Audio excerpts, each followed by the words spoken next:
శ్రీమాత్రే నమ. జయ గురు దత్తాత్రేయ నమ. ఈ వీడియోలో మనం మకర రాశి వారికి శ్రీ పరాభవనామ సంవత్సర ఉగాది ఫలితాలు తెలుసుకుందాం. ఈ రాశి వారికి ఈ సంవత్సరంలో ఆదాయం 2, వ్యయం 8, రాజపూజ్యం 1, అవమానం 2. మొత్తం మీద వ్యయం ఎక్కువగా ఉంది. దానివల్ల మీరు ఏదైనా ఇంటి నిర్మాణ పనులు లాంటివి ఏమైనా చేపట్టినా, ఫ్లాట్ ఏమైనా కొనుక్కున్నా బ్యాంకు రుణం లభిస్తుంది అన్నమాట.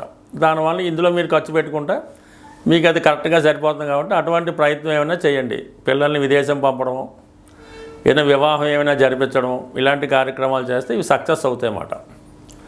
అయితే మకర రాశి వారికి శని ఈ సంవత్సరం అంతా కూడా తృతీయ స్థానం నందు చాలా అనుకూలంగా ఉండడం జరిగింది. అంటే మొత్తం మీద స్వయం కృషితో మీ అభివృద్ధి కొరకు మీరు చేసే ప్రయత్నాలు చాలా వరకు విజయవంతం అవుతాయి. అలాగే దూర ప్రాంతంలో ఉద్యోగం కొరకు మీరు చేసే ప్రయత్నాలు చాలా వరకు ఫలించే అవకాశం ఉంది. వివాహ ప్రయత్నాలు లాంటివి ఏమన్నా ఉంటే చాలా శ్రమాంతర విజయం అన్నమాట. చాలా కష్టపడిన తర్వాత మీకు ఈ వివాహ ప్రయత్నాలు చాలా వరకు ఫలిస్తాయి. అలాగే కొన్ని సందర్భాల్లో కుటుంబ ఆదాయం పెరిగే అవకాశం ఉంది. అంటే మీ కుటుంబంలో ఒకరికి ఉద్యోగం రావడం వల్ల వారు కుటుంబానికి దూరంగా వెళ్ళి కుటుంబ ఆదాయం పెరుగుతూ ఉంటుంది. మొత్తం మీద ఏంటంటే కుటుంబంలో అందరూ కూడా ఏదో ఒక పని మీద నిమగ్నమై ఉంటారు. ప్రతి ఒక్కరూ ధన సంపాదన చేయడం వల్ల కొంత అభివృద్ధి మీకు వ్యక్తిగత విషయాల్లో, కుటుంబ విషయాల్లో కనబడుతూ ఉంటుంది. అది జాతకుడు స్వయం కృషితో ఇంకా కష్టపడితే మీరు ఈ సమయంలో ఎంత కష్టపడితే అంత అనుకూలమైన ఫలితాన్ని పొందడం జరుగుతుంది. అలాగే ఏదైనా విదేశ ప్రయత్నం కానీ, దూర ప్రాంత ప్రయత్నాలు కానీ చాలా వరకు కలిసి రావడం జరుగుతూ ఉంటుంది.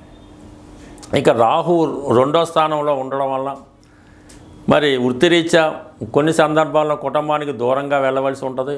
లేదంటే మీ భార్యకి మీ కుటుంబంలో వేరే వాళ్ళకి కూడా, అంటే కుటుంబం అంతా ఒక దగ్గర ఉండకుండా వివిధ ప్రాంతాల్లో జాబ్ చేయవలసి ఉంటుంది. ఏదో సందర్భంలో కలుసుకుందామంటే కుదరకుండా ఒకరికి ఇక్కడికి వస్తే ఒకరు వేరే చోటుకు మారడం, ఈ విధంగా కుటుంబ సభ్యుల మధ్య కొంత అవగాహన లోపం ఏర్పడుతుంటుంది. కలిసి ఒక చోట ఉండలేకపోతూ ఉంటారు. అయితే డిసెంబర్ 5 తర్వాత రాహు రాశిలోకి రావడం వల్ల కొన్ని నిర్ణయాలు ధైర్యంగా తీసుకోవడం జరుగుతుంటుంది. మీలో ఒక ప్రతిభ కనబడుతూ ఉంటుంది. అంటే మీరు ఆ సమయంలో ఏదైనా సినిమా, టీవీ, మీడియా రంగంలో ఉంటే వ్యక్తిగతంగా ఎవరి సహకారం లేకుండా జీవితంలో స్థిరపడే అవకాశం రావడం జరుగుతుంటుంది. ఏదైనా మొండి ధైర్యంతో ముందుకెళ్ళే మీ ప్రయత్నం 100కి 100 పాళ్ళు నెరవేరే అవకాశం ఉంటుంది.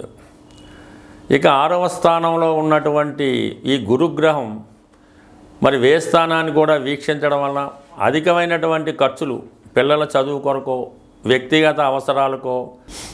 ఓకే. ఇక గురువు మనకి 6వ స్థానంలో సంచరిస్తూ 12వ స్థానాన్ని వీక్షించడం వల్ల కొన్ని సందర్భాల్లో స్వల్ప అనారోగ్య సమస్యలు రావడం జరిగే అవకాశం ఉంది. తప్పనిసరి పరిస్థితుల్లో సొంత అవసరాలకు రుణ ప్రయత్నాలు చేయవలసి ఉంటుంది. అంటే ఆ ప్రయత్నం చాలా వరకు ఫలిస్తూ ఉంటుంది. అలాగే ఎక్కువ ఆధ్యాత్మిక కార్యక్రమాల్లో, పుణ్య కార్యక్రమాల్లో పాల్గొనడం జరుగుతుంటుంది.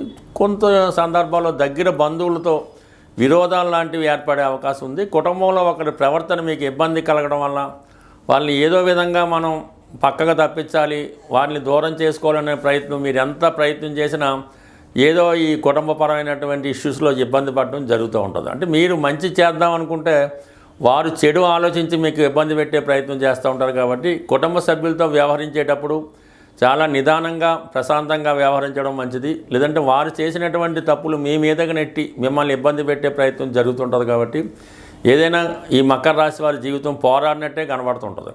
అయితే ఇదంతా కూడా మీకు మరి జూన్ 1వ తారీఖు నుంచి అక్టోబర్ 31వ తారీఖు మధ్యలో గురువు 7వ స్థానంలోకి రావడం వల్ల చాలా వరకు ఉచ్చస్థితి, అలాగే హంసమహాపురుష యోగం అనే పంచమహాపురుష యోగం ఏర్పడడం వల్ల దీర్ఘకాలికంగా ఉన్నటువంటి భార్యాభర్తల మధ్య ఉన్నటువంటి సమస్యలు పరిష్కారం అవుతాయి. ఉద్యోగపరంగా ఉన్నటువంటి సమస్యలు తొలగుతాయి. మీకు వ్యక్తిగతంగా కూడా చిన్న చిన్న బలహీనతల నుంచి బయటపడతారు. మిమ్మల్ని మీరు సంస్కరించుకునే ప్రయత్నంలో చాలా విజయం సాధించడం జరుగుతుంటుంది. గొప్పవాళ్ళు, మంచి మేధావులంటూ పరిచయం రావడం వల్ల ఏదన్నా ఒక సందర్భంలో మీరు మేధావుల్ని కలుసుకుని వారితో కలిసి వ్యాపారం చేయడం కానీ, ఏదైనా ఉద్యోగం ప్రయత్నం చేయడం కానీ ఈ విధంగా మీకన్నా తెలివైన వారితో కలిసి మీ యొక్క వ్యవహారం చేయడం జరుగుతూ ఉంటుంది. అలాగే ఇటువంటి ఈ గురువు కూడా మళ్ళా అక్టోబర్ 31న అష్టమ స్థానంలోకి రావడం, అక్కడ జనవరి 24 వరకు ఉంటాడు. అప్పుడు కొంతవరకు మీరు ఆధ్యాత్మికంగా కొన్ని విషయాలు తెలుసుకుంటారు.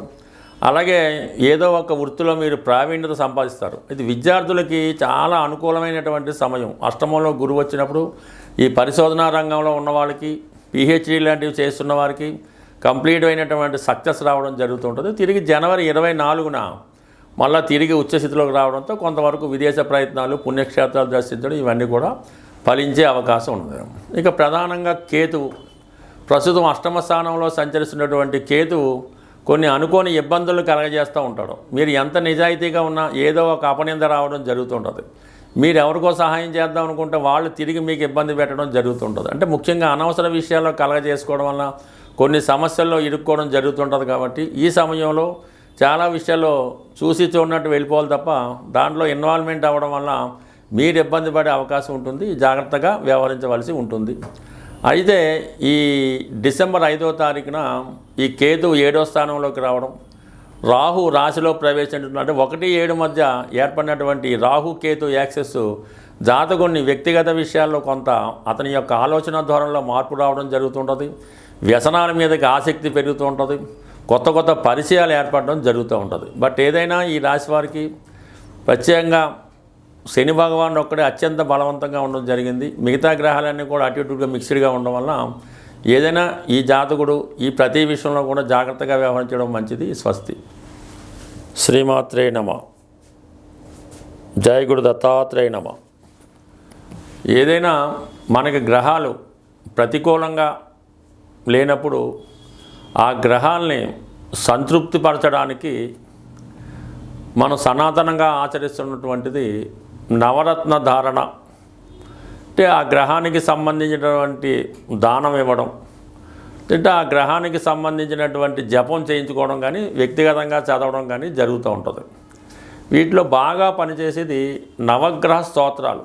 అంటే మనకి జపాకుసుమ సంకాసం అది ఉంటుంది కదా, అక్కడ నుంచి 9 అంటే చివరి కేతు వరకు కూడా 9 నవగ్రహ శ్లోకాలు పారాయణ చేయడం వల్ల తొందరగా ఫలితం రావడం జరుగుతూ ఉంటుంది. అంటే పారాయణ చేసే విధానంలో సింపుల్ పద్ధతి, అంటే మా గురువుగారు చెప్పిన పద్ధతి ఏంటంటే, మనకి ఏదైనా ఒక గురుగ్రహం అనుకూలంగా లేదు, అప్పుడు ముందుగా నవగ్రహ స్తోత్రాలు 9 కూడా ఒకసారి చదవడం, ప్రత్యేక గురుగ్రహం యొక్క స్తోత్రాన్ని ఒక 41 సార్లు చదివి మళ్ళీ తిరిగి 9 నవగ్రహ స్తోత్రాలు చదవడం వల్ల మనకి ఆ గ్రహశాంతి జరిగే అవకాశం ఉంటుంది. అవకాశం ఉన్నవాళ్ళు రత్నధారణ అన్నది, అంటే చాలా వరకు ఒరిజినల్ రత్నాలు దొరకపోవడం వల్ల ఇబ్బంది తప్ప ఒరిజినల్ రత్నం అంటూ దొరికితే అది చాలా బ్రహ్మాండంగా పనిచేస్తూ ఉంటుంది. అది రవిగ్రహానికి కెంపు, చంద్రగ్రహానికి ముత్యం, కుజగ్రహానికి పగడం, బుధగ్రహానికి పచ్చ, గురుగ్రహానికి కనకపుష్యరాగం, శుక్రగ్రహానికి వజ్రం, శనిగ్రహానికి నీలం, రాహుకి గోమేధికం, కేతువుకి వైడూర్యం ధరించడం జరుగుతూ ఉంటుంది. అయితే ఇందులో ఈ శుక్రుడి దగ్గర రాబోతులకి వజ్రం, అది ఎక్కువ 2-3 క్యారెట్ల పడ్డ పెట్టవసరం లేదు. కేవలం ఒక 11 సెంట్లు లేదంటే 15 సెంట్లు సెట్ సరిపోతుంది. అయితే మినిమం మిగతా ఈ కెంపు కానీ పచ్చ కానీ కనకపుష్యం కానీ 1 క్యారెట్ ఉంటే 99% సరిపోతుంది. పెద్ద ఏజ్ ఉన్న వాళ్ళకి పెద్దది ధరించాలని, చిన్న ఏజ్ ఉన్న వాళ్ళకి చిన్నది ధరించాలన్నటువంటి భేదం అన్నది అది వ్యాపార ధోరణ అవుతుంది తప్ప మామూలుగా అయితే కాదు. నిరభ్యంతరంగా ఎటువంటి ఫేక్ కాకుండా మంచిది 1 క్యారెట్ ధరించినా అది 100% మీకు ఫలితం లభిస్తుంది. అయితే కేవలం రత్నధారణ ఒకటే కాకుండా రెగ్యులర్గా నవగ్రహ స్తోత్రాలు పారాయణ చేస్తూ ఏ గ్రహానికి సంబంధించినటువంటి కొన్ని ఈ ఆహార పదార్థాలు ఉంటాయి, అవి గోవుకి పెట్టడం వల్ల కూడా మీకు ఆ గ్రహశాంతి రావుతూ ఉంటుంది.